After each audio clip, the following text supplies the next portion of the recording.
So we're here at King's Cross.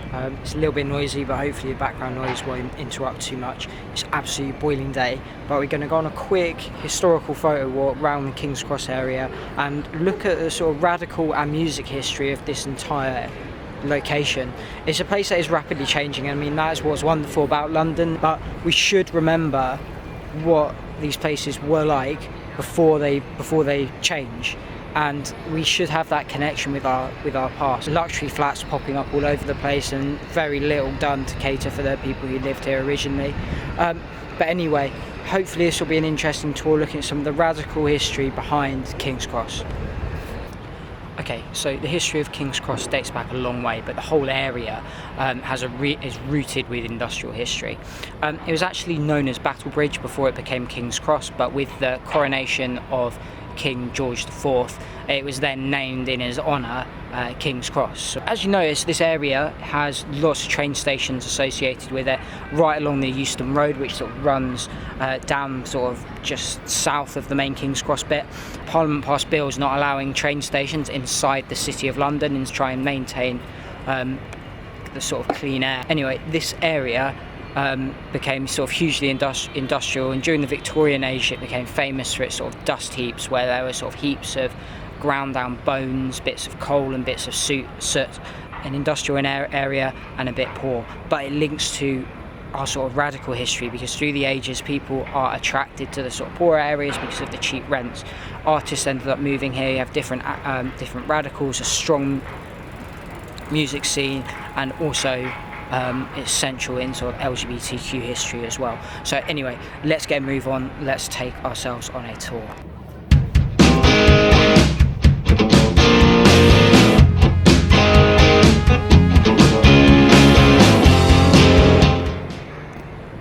Okay, right behind me here is Coaldrop's Yard. This is probably the newest addition to the King's Cross area. It's probably the most sort of fancy and gentrified. However, as the name suggests, it was a coal yard. 15,000 tonnes of coal used to be stored in this area, and it was that coal that would power the cities. And it's not by chance that it's here. You've got the railways coming in, and you've got before the Industrial Revolution, coal was brought down to London on ships, but this took a long time and was very dangerous. With the creation of the canals and then the railways, it ended up coming down from the north this way, and it was stored here in these bits behind me. The large arches, if you walk around this, they're large for that reason because there had to be enough space next to the coal carriages so that the fumes and all the dust particles would end up dispersing, so people wouldn't choke and there could be enough fresh air there for those who were working there. There's also, behind me in that building there, that was a glass factory after it was this area stopped being used for dropping off coal, and that was owned by a company called Bagley's, and by the 1990s that factory had closed down, and it then became a TV studio, and it became the location of and the centre of London's rave scene in King's Cross was right in that factory behind me there. And there's not really, you walk around this area and that bit of history from the 90s is just missing largely from this part of town. The only bit there is a bridge over there which is called Bagley's Walk, as a sort of tip of the hat to the former history that happened here. Okay, so we're going to move on and we're going to head over to Granary Square now.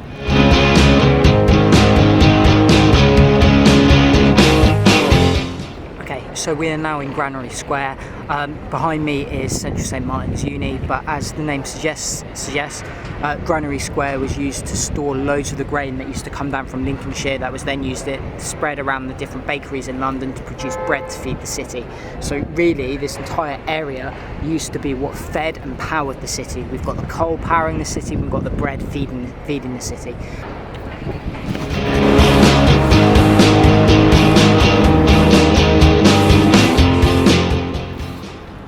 Okay, so I'm walking down Caledonia Road, and the road name is, again, another link to history, like street names always are.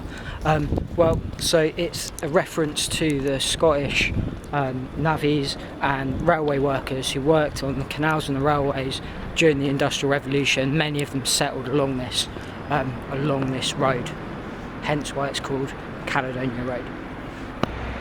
Okay, pubs have often been a hotbed of radical activity, and the pub behind me, Charles I, is no different. When its lease was up and it looked like it was going to be sold, local residents and pub goers clubbed together to go and buy the pub itself, thus saving it. So an example of simple but grassroots activism that ends up leading to things like that being saved. Alright, on to our next stop. Okay, just behind me here is a place called Housemans Book. Sorry, this road has got really busy. It opened in this spot in 1958, and it is a sort of radical bookseller. Has done a lot for different campaigns, such as the Gay Liberation Front, as well as campaigning for the sort of miners' strike. And you can go in there today and get loads of different types of radical books and things like that. Yeah, it's a really good bookshop to visit. Okay, the pub behind me, now known as the Big Chill, used to be called the Bell, and this used to be a sort of gay pub where loads of people used to go in the centre of the gay community in King's Cross. It's also where lesbian and gays against the miners used to run loads of fundraisers. So you know the film Pride? Yeah, some of that would have been referring to events that happened within that pub. Anyway, apologies for the noise. Let's try and find somewhere quieter. Okay, so behind me here is the Scala. It opened as a cinema in, I think, the 1920s. But what's interesting about it is Iggy and the Stooges recorded, or didn't record their album there, but whilst they're recording their album in the UK, they played a show there, and all the images inside their album, Raw Power, are taken on the night of their only UK gig they did, which was in that venue. Okay, also the front shot of Low Reed's Transformer was taken at one of his gigs that he had inside there as well. So there we go. Really important venue. Hopefully once lockdown's ended, the music scene will not disappear and venues like this will be able to keep on going.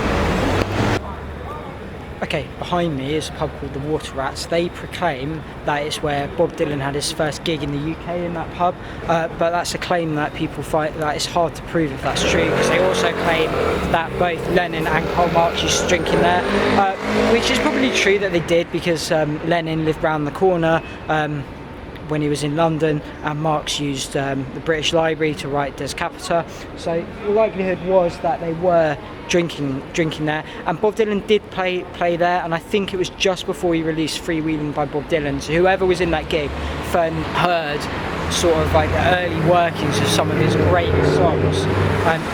And I think my favourite song is Don't Think Twice, It's Alright.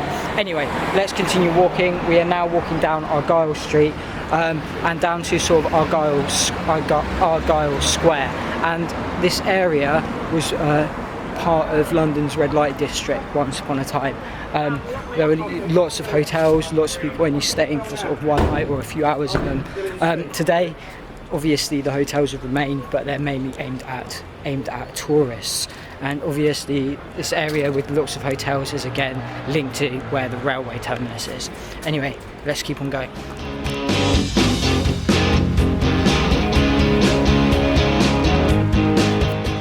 Okay, so we're now in Argyle Square. This used to be the location of one of those really infamous dust heaps that Dickens refers to and that I referred to earlier in the video. Then it became an area associated with vice by the 1990s. Argyle became basically byword for London vice, and sort of prostitution remained in this area in many of the sort of dilapidated hotels that were around here, or many of the hotels were just sort of fronts for brothels. Today it is sort of part of sort of London's university scene. I think SOAS has a few halls of residence around here as well. So again, reflective of the changing area. But we're going to continue with our walk, and we're going to continue on the sort of topic of women's rights and the topic of sort of prostitution with our next stop. Okay, so I'm just walking up from Argyle Square, and I'm coming up to Holy Cross Church. This area, as I said, used to be heart of London's red light district, and in 1982 sex workers occupied this church in a protest against police harassment in this area. So the police would often prosecute and harass sex workers, and as we know, legislation today does very little to safeguard sex workers and does more to criminalise them than protect them. When the job of the law is to protect people, it does raise the question: what are they doing if they're not doing that? Well, they occupied this church in 1982, and prominent politicians came in support of the protesters. So, for example, Tony Benn turned up and joined the protest as well.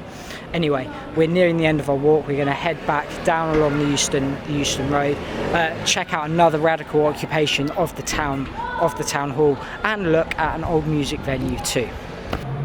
Okay, so I'm now out round the back of the Camden Town Hall. In the 1980s, this place was also occupied, and that was because people were fed up of really poor quality housing and wanted people to be housed in good social housing. And this followed that there was a family that had been housed in a B&B that had set on fire, and like many of the family had died. So a big campaign and occupation started to make sure that the quality of housing improved.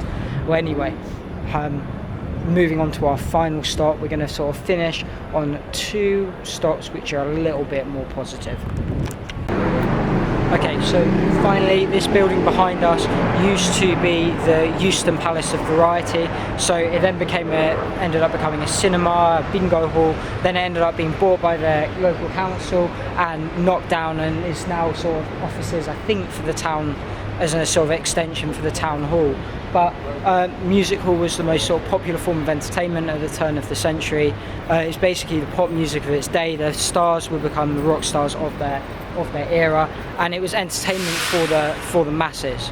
Okay, people from the working class could afford tickets, as well as some people from the upper class also enjoyed going to musical production. So that's why music hall is interesting and important, and a sort of magnificent building once sort of laid in this building's place. And I guess the jury's out on whether or not this type of architecture is beautiful or not. But again, architecture is art, so it's all subjective.